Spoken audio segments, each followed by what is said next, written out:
नमस्कार। F TV Hindi में आप सभी को सुस्वागतम। जी हाँ, 16 जून 2013 यानी ठीक 10 साल पहले उत्तराखंड में बादल फटने से आई विनाशकारी बाढ़ ने कई शहरों और गांवों को तबाह कर दिया था। इस बार में हजारों की संख्या में लोग बह गए, जिनमें से कई लोगों का शव कभी मिल ही नहीं पाया। 10 साल बाद तबाही का केंद्र में रहे केदारनाथ की उस विभीषिका का याद करते हुए रामकरण बेनीवाल बताता है कि किस तरह उस बाढ़ ने उनके परिवार को हमेशा के लिए तोड़ दिया। मैं अपनी पत्नी और 5 अन्य लोग, मेरे 2 भाई, उनकी पत्नियां और एक अन्य व्यक्ति का साथ 9 जून 2013 को राजस्थान के अपने गृह नगर जोधपुर से केदारनाथ के लिए चला था। मेरे बच्चे पढ़ाई और अन्य कामों में व्यस्त था, लिहाजा उन्होंने हमारे साथ नहीं आने का फैसला किया था।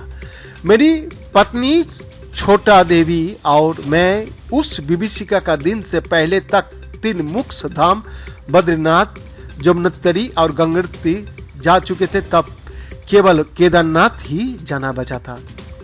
16 जून को हम केदारनाथ के पवित्र मंदिर पहुंचे। वहां पूजा अर्चना करने के बाद हम नीचे की तरफ रामवरा चल पड़े थे। अभी हम रास्ते में ही थे कि बहुत तेज बारिश होने लगी। हम करीब शाम 5 बजे रामवरा पहुंचे और रात वहीं गुजरने का फैसला किया। रात को हम अलकनंदा नदी के किनारे पर बैठकर राम नाम की जप कर रहे थे कि अचानक मुझे नदी और पास की चट्टानों से बहुत तेज आवाज सुनाई पड़ी। नदी का साथ बहुत बड़े बड़े पत्थर लुढ़कते हुए नीचे आ रहे थे और वो इतनी उग्र हो चुकी थी कि उसने अपनी चपेट में इंसानों को ले लिया था। मेरी पत्नी और एक भाभी भी उसमें बह गए। फिर नदी मेरे एक भाई को भी वहां ले आए। मेरे बाकी रिश्तेदार भी कहीं नहीं दिख रहे थे।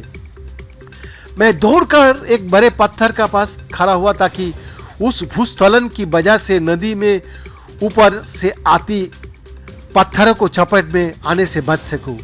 मैंने देखा कि जिन पहाड़ों पर पेड़ थे वो उतनी आसानी से नहीं दरक रहे थे जितने कि वो पहाड़ जिन पर कुछ नहीं था या केवल पत्थर मौजूद थे।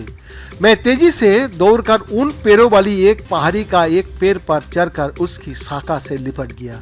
मेरी आंखों के सामने कुछ ही दूरी पर पूरा का पूरा पहाड़ नदी में समा रहा था। ये देखकर मेरा दिमाग सुन पड़ गया। जो सब देखा वो मेरा दिमाग प्रोग्रेस ही नहीं कर पा रहा था। वहाँ जब जाने वाले ठंड थे और मेरे कपड़े भी गीले हो चुके थे। मेरे आसपास कुछ और लोग भी पेड़ों से चिपके हुए थे, लेकिन कोई एक शब्द भी नहीं बोल रहा था। सभी उदास और निराश थे। पेड़ पर चढ़ने के दौरान मेरा कंधा उखड़ गया था, लेकिन किसी तरह मैंने उसे ठीक किया। आज भी मेरे कंधे में दर्द होता है। वो प्राकृतिक आपदा भी जो भगवान की मर्जी से हुई थी, मैं उसे एक ट्रेन यात्रा की तरह याद करता हूँ, जहाँ सफ़र के दौरान सभी यात्री आपस में बात करता है पर अपना स्टेशन आने पर उतर जाता है। बैद्यनाथ दास का report, F TV Hindi, Delhi, India.